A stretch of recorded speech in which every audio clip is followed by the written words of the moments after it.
There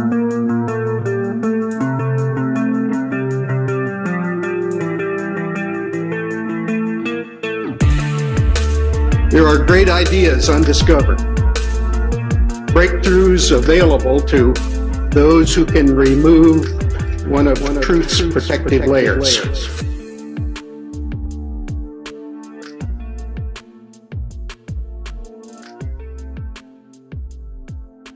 If you've got this gut-wrenching feeling that something big is about to happen, there's a reason. And it has everything to do with what is now being disclosed to the general public. Bombshell UFO report is expected in June from the U.S. government. Meantime, UFO sightings in New York have nearly doubled since the pandemic began, and we are getting new video from the Navy showing pyramid-shaped objects flying in the sky. We were warned by the late Wernher von Braun in the years leading up to his death in 1977 that there were going to be a certain number of cards played on humanity, all leading to a culminating event. Now everything Wernher von Braun warned us about has come true, except for what he called the final card that they were going to play on us, and it has everything to do with UFOs. The strategy that Wernher von Braun taught me was that first the Russians are going to be considered to be the enemy. In fact, when I met him in '74, they were the enemy. Then terrorists would be identified, and that was soon to follow. We heard a lot about terrorism. Then we were going to identify third world country crazies. We now call them nations of concern. But he said that would be the third enemy against whom we would be needing to build space-based weapons. And the next enemy was asteroids. This new one you're tracking, how big? It's what we call a global killer. Nothing would survive, not even bacteria. An asteroid some scientists call a city killer came closer to Earth than the moon this week. The scary thing is that scientists had no idea it was coming. Now at this point, he kind of chuckled the first time he said it. Asteroids, against asteroids, we're going to build space-based weapons. So it was funny then. And the funniest one of all was against what he called aliens, extraterrestrials. That would be the final card. And over and over and over, during the 4 years that I knew him and was giving his speeches for him, he would bring up that last card. And remember, Carol, the last card is the alien card. We're going to have to build space-based weapons against aliens, and all of it, he said, is a lie. The way he said it to me, there was no doubt in my mind that he knew something that he was too afraid to talk about. Can you tell us, have unidentified flying objects been seen? Well, sure. We have lots of reports about what we call unidentified aerial phenomenon. Just a few days ago, the Pentagon confirmed that a 2019 video of a UFO sighting is actually real. It was a UFO. Very importantly, I'm hereby directing the Department of Defense and Pentagon to immediately begin the process necessary to establish a Space Force as the 6th branch of the armed forces. That's a big statement. Perhaps we need some outside universal threat to make us recognize this common bound. I occasionally think how quickly our differences worldwide would vanish if we were facing an alien threat from outside this world. They've done a great job systematically programming each one of us into believing that this alien threat is very real and very near. But what they don't want us to realize is what ancient accounts actually say about these beings. Now, the idea that ancient aliens encountered mankind is very popular today. We've all seen these accounts of aliens bringing us great technologies and sharing all these secrets with us. But what they want you to forget is the actual origin of these ancient alien stories. They were never considered to be from outer space. They were considered to be fallen angels. Could we reinterpret the story of fallen angels as beings not from heaven, but from Mars? Accounts dating back thousands of years depict an angelic race of people coming down and sharing their technologies and their ideas with mankind, even producing offspring. But they want us to forget that and replace it with this idea of ancient aliens from space. And they have to, because that's the only way this deception is going to work, is if we don't understand what's going on. Now, if we look back at the origin of the modern alien abduction era, we'll see that it has a very demonic undertone. And look at this character right here, Aleister Crowley. He's out there in January through March of 1918 doing a series of magical experiments called the Elantra Workings, in which he is said to have opened a portal to another dimension, allowing an entity, I believe a demon, named Lamb, to enter through it. Now, this is the drawing that he made in 1918 of this character that he apparently had some interaction with. You know, if you look at this picture, it's curiously similar to something we might call an alien gray today in pop culture. So, you know, it doesn't take a whole lot of research on this character to realize he was into some really, really dark stuff. So why did I bring this up? This is, 1918 time frame. Well, you have this character who's very much a part of the early space program, Jack Parsons, who was basically a disciple, practically an heir apparent to Crowley and all of his activities. Well, supposedly Crowley's portal was further enlarged by Jet Propulsion Laboratory founder and rocket fuel scientist Jack Parsons. Okay, this is the guy who was one of the founding members of JPL. It was a big part of NASA and the space program. And he's out there with Scientology and Dianetics founder L. Ron Hubbard in March of 1946 at a location that later became known as Area 51. They're doing all kinds of ceremonial sex magic, and they called it the Babylon Working. And it's very similar to the Elantra Working, based on ceremonial sex magic. But unlike Crowley, however, they were not as adept at opening and closing portals, and theirs apparently stayed open, and the modern UFO era began 1 year later, in 1947, the same year Crowley died. So, this is all going on about the same time you've got Admiral Byrd going down there for Operation High Jump. And a decade later, we got the founding of NASA, and these are the characters, okay? Freemasons, Nazis, and occultists creating the space program. What we're thinking of as aliens are they're extra-dimensional beings that an earlier precursor of the space program made contact with. They are not what they claim to be. They have infiltrated a lot of aspects of the military establishment, particularly the Area 51. I remember the conversation very well. This is a person I respected tremendously, very, very senior person. He told me, he said, "Lou, I want you to stop doing this." I said, "Okay, sir, I certainly can, but may I ask why?" And he says, "Well, we already know what it is." Now, at that moment, I honestly thought maybe it was our own technology. I was running up against some super uber secret SAP, and they were telling me to stop. And I said, "Okay, sir, so it's ours?" And he said, "No, that's not what I'm saying." And he said, he asked me point blank, "Have you read your Bible lately?" And I wasn't quite sure where he was going with that. And I said, "Well, sir, I think I know what it says. Where are you going with this?" And he said, "Well, then you would know that these things are demonic, and we should not be pursuing them." Yeah, and he wasn't kidding. That's exactly how he felt.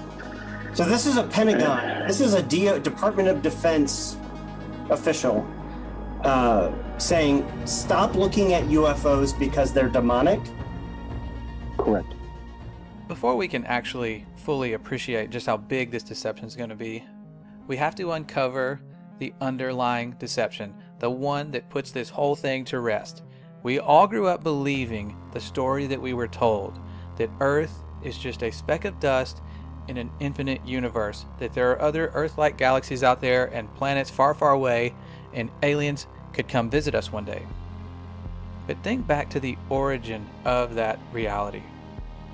It was told to us by people that we know and trust. Our teachers, our parents, everything we saw on television supported this narrative.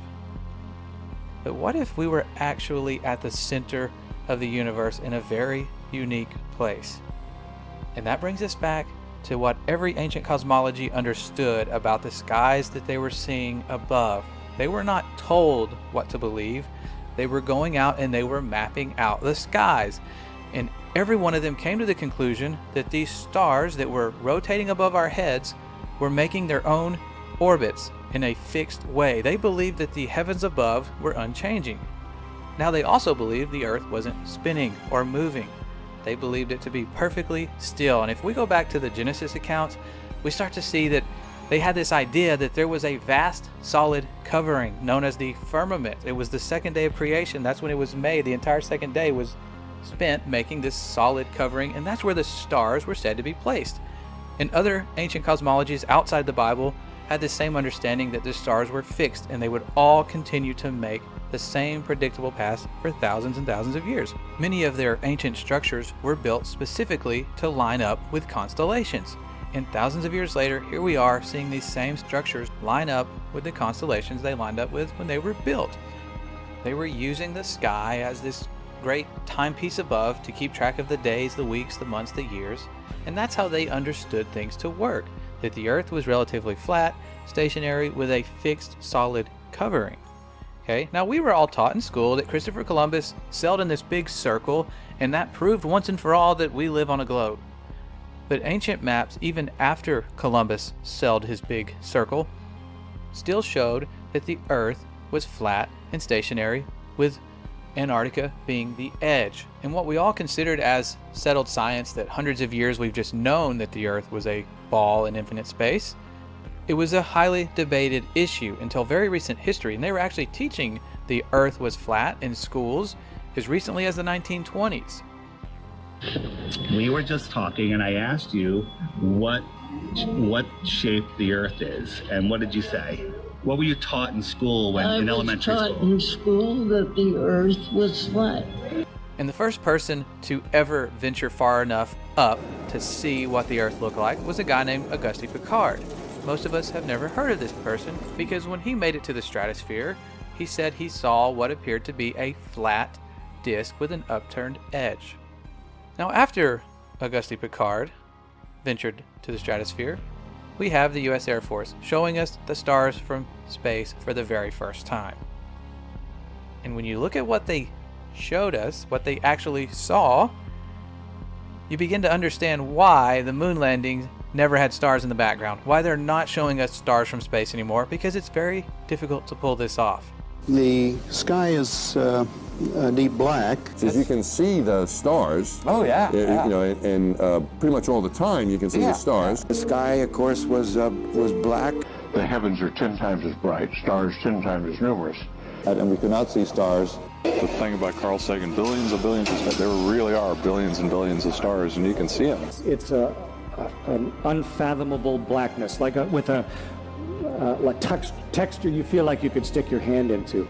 And that's when things start to get weird, because people have gone back and looked at declassified documents that for some reason keep mentioning a flat, non-rotating Earth. Over and over again, it's in their flight plans, it's in all their working models.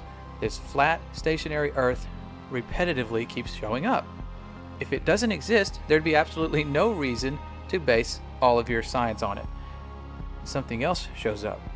In the 50s, in Russia, they had documents describing the firmament. It's a long fly ball going back, and the ball shatters the sky, bringing the ocean itself down into the stadium. Oh, Simpson just broke this dream's reality wide open. And we take for granted our entire view of the universe hinges upon the Apollo moon missions. It was actually the first time we ever saw our planet as a whole, and somebody confirmed to us what we're being taught is actually real. We found a very unique reel of footage. And you want me to see this while you have me on camera? Well, and to tell us what it is. An old reel received by mistake.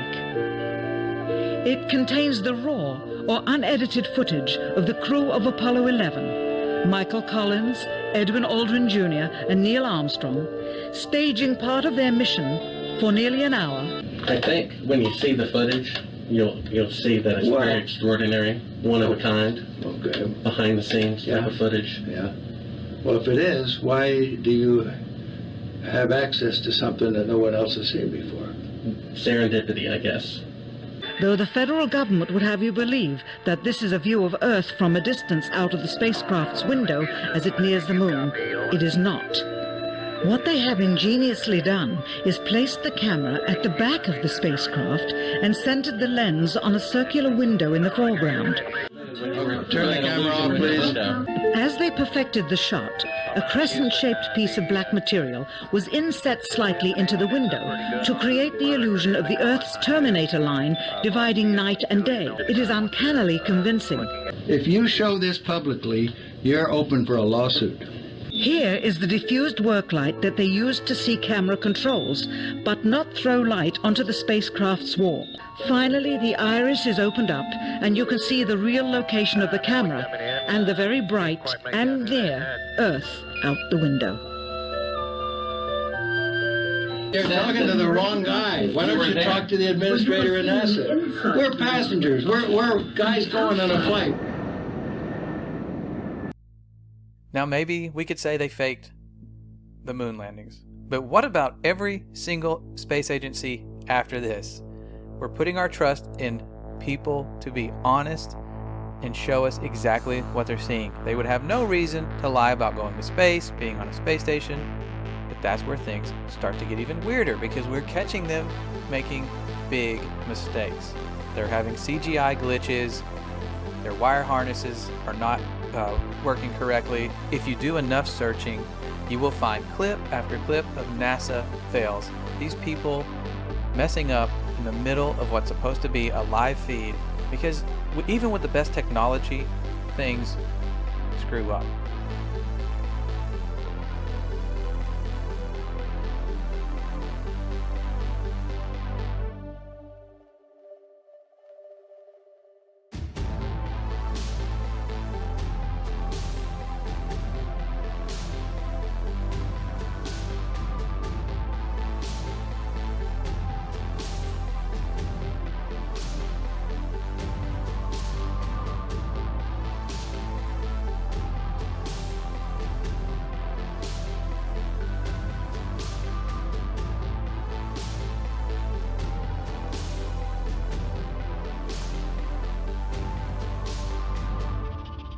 So many times during spacewalks outside the International Space Station, we can see air bubbles rising up. Can you touch on how there are air bubbles in space? Can you be more specific? Air bubbles? So yeah, like a lot of times during the footage, the NASA footage, you can see bubbles coming up out of the helmets or kind of from underneath you. How do you explain bubbles in space? Yeah, I'm not sure exactly what you're talking about. Now sometimes you get water in the helmet, and it's either from sweat or from the cooling garments. And on some of my spacewalks, I had like water in the helmet, not like I was going to drown in the helmet, but just little bits of water probably came from sweat. Often on the outside of the space station, you'll liberate little pieces of, it's a really harsh environment out there, and the outside of the space station gets beat up pretty good. And sometimes, you'll see just little flecks of paint or something that you might have disrupted floating away from the suit. And, that's generally what that is. I've never seen any kind of air bubble anywhere. Yeah. Could it be that you're filming in an underwater pool and you're not really out there?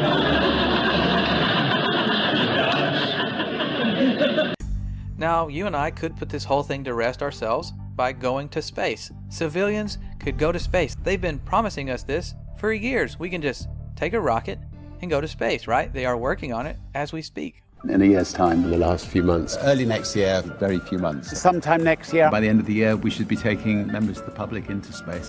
By the mid-2030s. By 2020. Early in the next decade. Before 2023. And by 2025. Most certainly in our lifetime. That's 2024. We should have a permanently occupied human base on the moon and send people to Mars. It's going to grow old if we don't start flying next year. We'll return Americans to the moon for the first time since 1972, if you can believe that.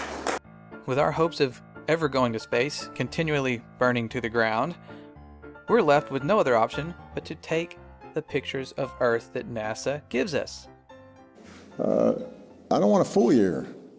Last month, for the first time since 1972, NASA released the Blue Marble, a single snapshot of the Earth taken from outer space. NASA's Rob Simon made this, and it had wide appeal too. For example, it ended up as the default background on the iPhone. I didn't even know until I bought an iPhone and turned it on and kind of did a little happy dance. Simon's job is... It's primarily taking data and making pictures out of it. That's what this is, a composite of data sets from several different instruments translated into a picture. A single snapshot of the Earth taken from outer space. To us, the really cool thing was the data set. Up until that point, there was no realistic color map of the globe anywhere. There's artistry to creating the world. What I imagine it to be. Unfortunately, I'm not an astronaut. I've never been to space, but I've looked at these images over and over again, trying to sort of get the essence of it. It is photoshopped, but it has to be. The only time we ever see curvature from any high altitude balloons or anything that was sent up, it's created using a fisheye wide-angle lens effect. We saw this during the Red Bull jump. Anytime they send up something on television, you're going to see this curved horizon, but it's the result of this wide-angle lens.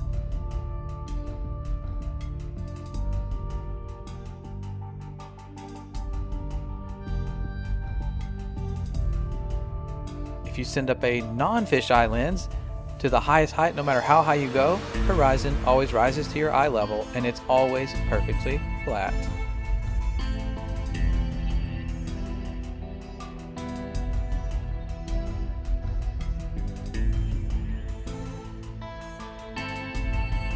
We could also go to satellite footage. After all, aren't there thousands of satellites orbiting the Earth right now? One would think. And yes, there are in fact satellites being sent up year after year. There have been for decades.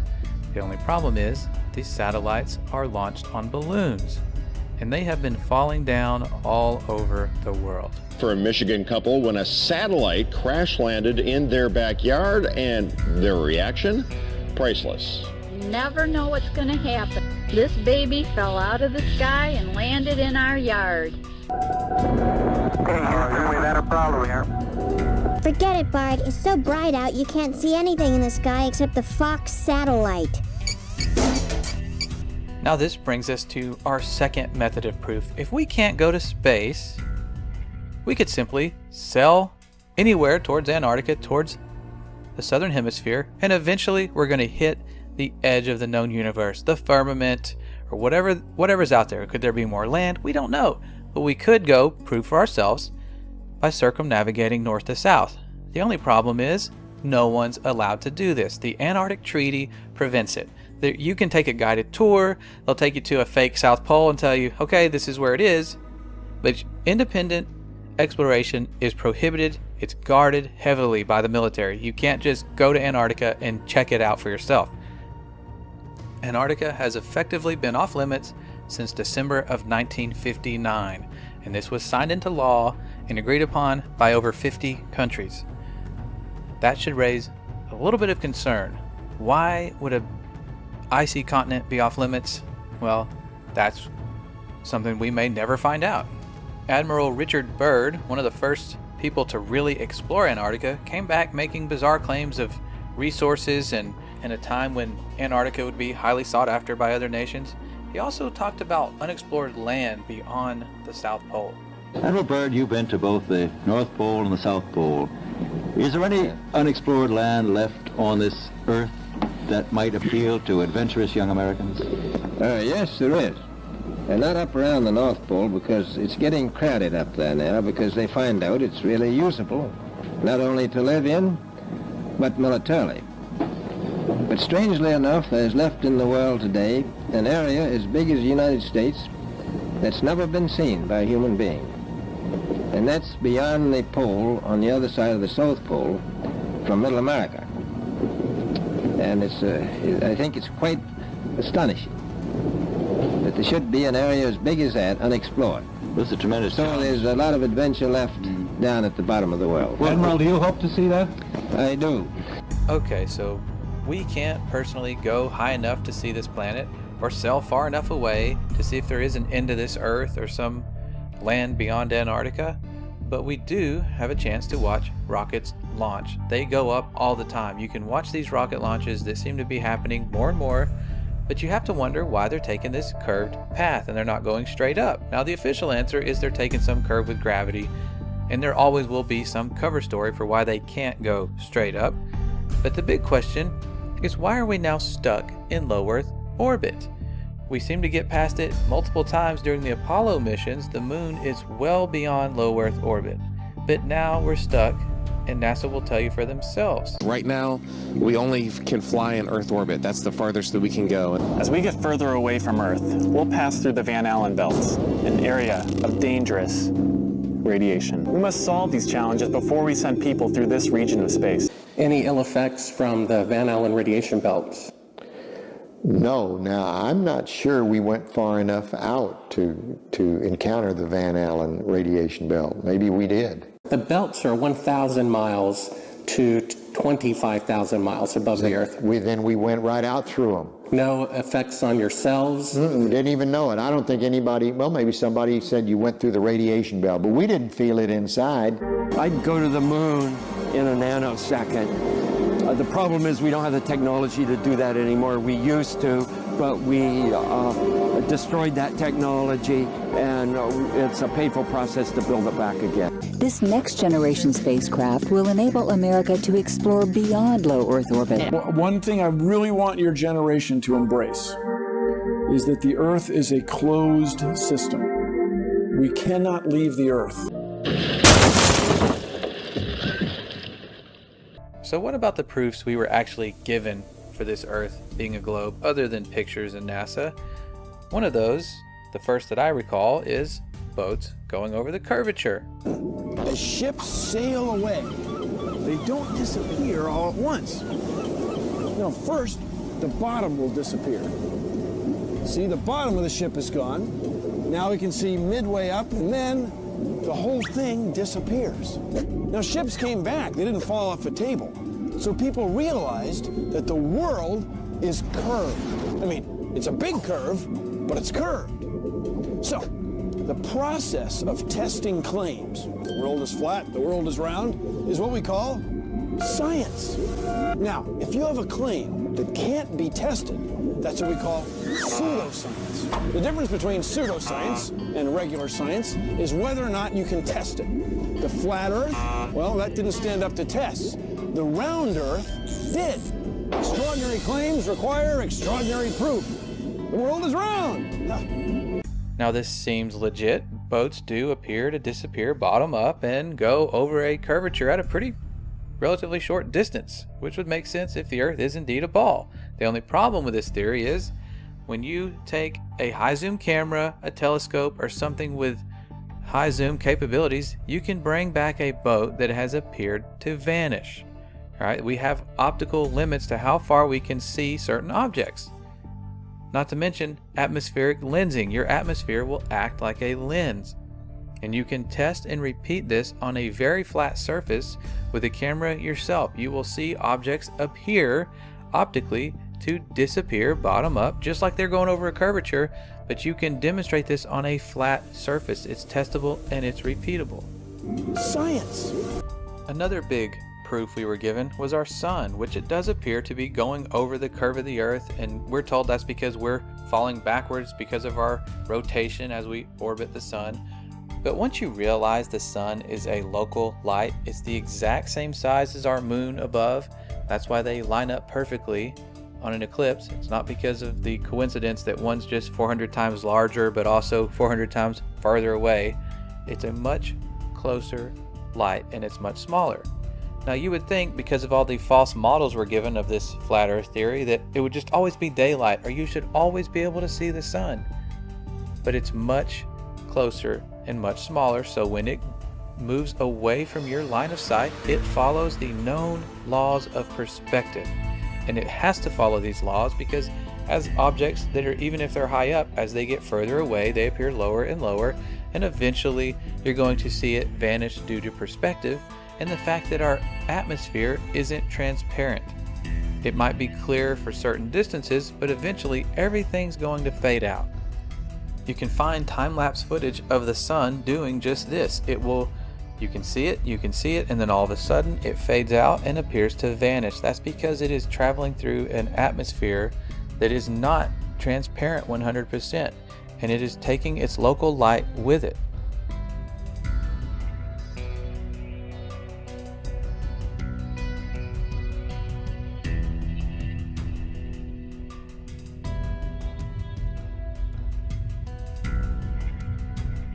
Perhaps the greatest trick of all was convincing us that we are simply another planet.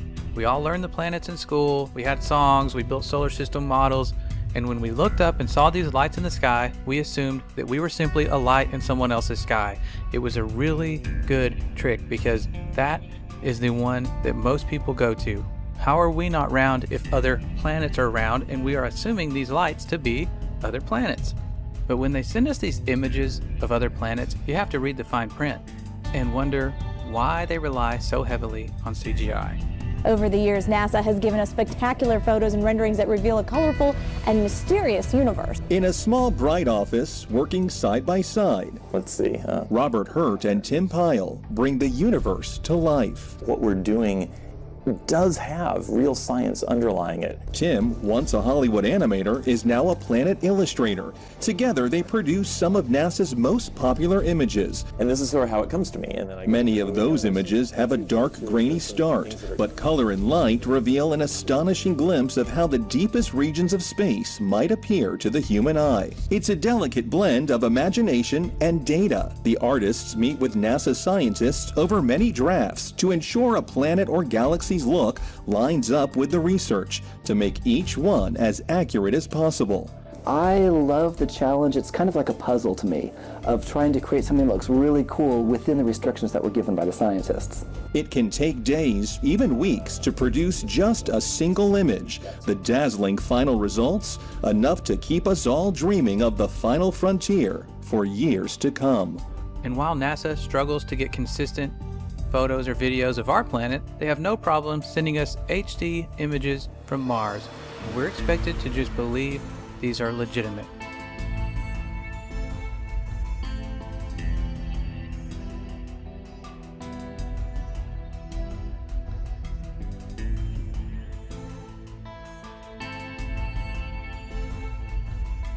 Now there is one final thing we can do. Given the known circumference of Earth, we could simply measure these things for ourselves. And people have been doing this. They have been going out over large bodies of water and large areas of land and measuring to check for curvature. And what we have found simply is that we see too far. We see far, far beyond what the globe math should allow us to see.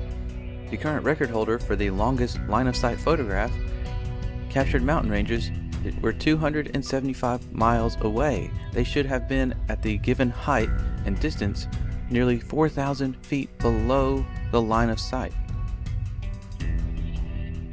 This is from Joshua Nowicki, and what you're seeing here is a mirage. We typically would not be able to see this from the Lake Michigan shore. We talked about this last night.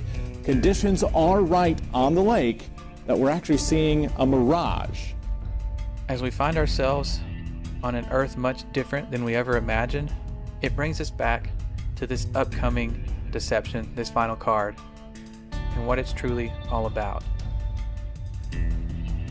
We are dealing with a huge, probably the most important deception on humanity. What I'm telling you is there's a cover-up about disinformation, and has been, by the top researchers that you people rely on to hear the truth from. Over the next 10 years, I have now worked with over 400 cases of people that have been able to stop the abduction experience in the name and authority of Jesus Christ. These are entities masquerading as high technological aliens, but they can be defeated by one name. And I saw 3 unclean spirits like frogs come out of the mouth of the dragon, and out of the mouth of the beast, and out of the mouth of the false prophet. For they are the spirits of devils, working miracles, which go forth unto the kings of the earth and of the whole world, to gather them to the battle of that great day of God Almighty. A new world order, a world for the rule of law. not the law of the jungle, governs the conduct of nations. When we are successful, and we will be, we have a real chance at this new world order. The new world order. A new world order. A new world order. There's no way for us to know exactly where this alien deception is heading, but one thing is for sure, we are witnessing the fulfillment of prophecies in Scripture that told us we were going to eventually head to a one world government. A great deception is coming. We can count on it, and we have to return to the power of the one who put us here, the one who is going to have the final say.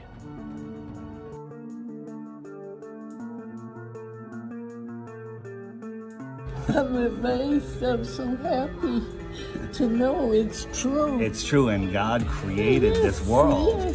And he's right here in the clouds above, close, not in an infinite universe. So good, right? And I can't get over it. Made me cry. Made me cry too. Yeah. Thank you. Thank you. All right, Ruth, give me a hug. Here we go. I need it. Pan tam był. Czy Ziemia rzeczywiście jest kulą zawieszoną w kosmosie? Jest płaska.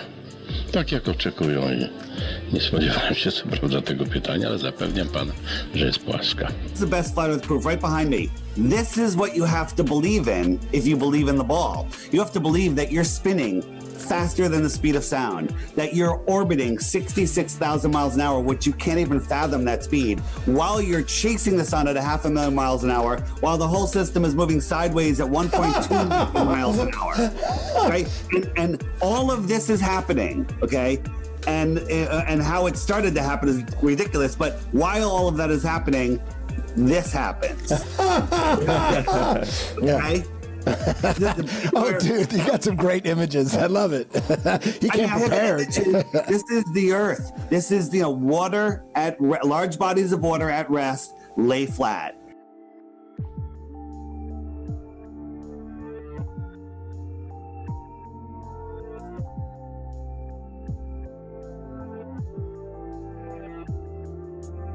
So then all of a sudden the United States and Russia engaged in these high altitude nuclear tests, and the United States calls theirs Operation Dominic, within which we have Operation Fishball.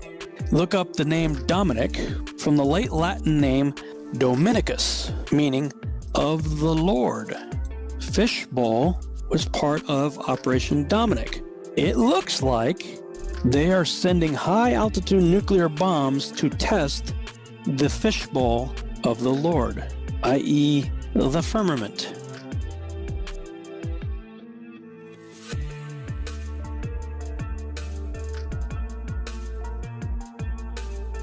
You can tell it's real because it looks so fake, honestly. I was talking with a gentleman from Belcom, and we were discussing the lie. Everything he was telling me was different from what we were being told was the truth. And at one point I asked him, I said, man, you guys, you lied about a lot, didn't you? And instantly he said, no, we didn't lie about certain things. We lied about everything. None of it was true. And also when we, against the orders of President Truman, when Allen Dulles brought in all the Nazi scientists and so forth, they went to two places. They went to CIA and they went to the National Aeronautics and Space Administration, which in our world we call it not a space agency. And as Kathy O'Brien has said so clearly, that's where the bulk of the mind control has been done. The spacesuit has replaced the cowboy outfit of an earlier year. And the dream of a rocket trip to some distant planet has outdated the old-fashioned desire to fly a plane around the world. So you spin, when you spin pizza dough, it kind of flattens out. Yeah. Gets wider in the middle. And so Earth, throughout its life, even when it formed, it was spinning. And it got a little wider at the equator than it does at the poles. So it's not actually a sphere, it's oblate. And officially it's an oblate spheroid. That's what we call it. But not only that, it's slightly wider below the equator than above the equator. A little chubbier. A little chubbier. Yeah. Chubby's a good way. It's like pear-shaped. Check this out. This is from Taiwan to Los Angeles, and Hawaii's out there kind of in the middle. Right about here, there was a medical emergency. Where would you land if you were the pilot? Hawaii. Right, or maybe go to Los Angeles. Instead, they went all the way up to Alaska. What? Why did they go to Alaska? The answer is because this is the route. Taiwan, Oh, shit. emergency, Alaska. Hawaii is all the way out here. This is the actual route that they take. He has called them the Galactic Federation of Aliens, and he says President Trump is aware of the existence of these aliens and had been on the verge of revealing their secrets, he claims, but was asked not to do so by the Federation in order to prevent what he calls mass hysteria. Well, the retired general says the US and Israel have kept it from the public because, quotes, humanity isn't ready and the aliens don't want to reveal themselves until humanity can evolve, he says, and understand what space really is. Because space is the world's newest warfighting domain. Space is a warfighting domain. The next warfighting domain. Space is a warfighting domain.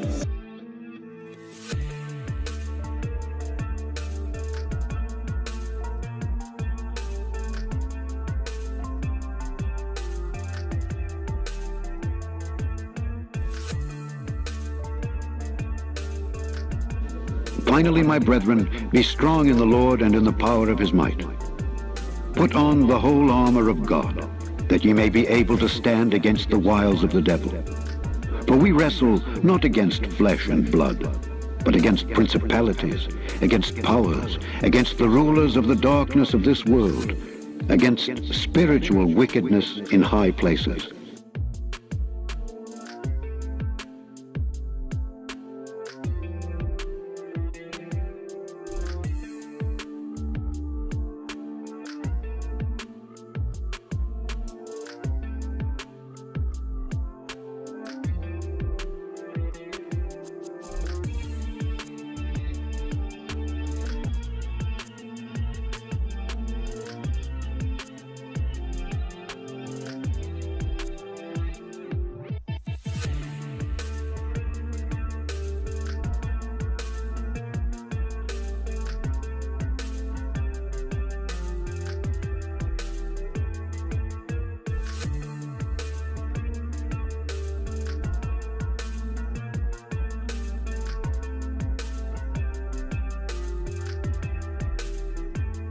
And the stars of heaven shall fall, and the powers that are in heaven shall be shaken. And then shall they see the Son of Man coming in the clouds with great power and glory. And then shall he send his angels, and shall gather together his elect from the four winds, from the uttermost part of the earth to the uttermost part of heaven.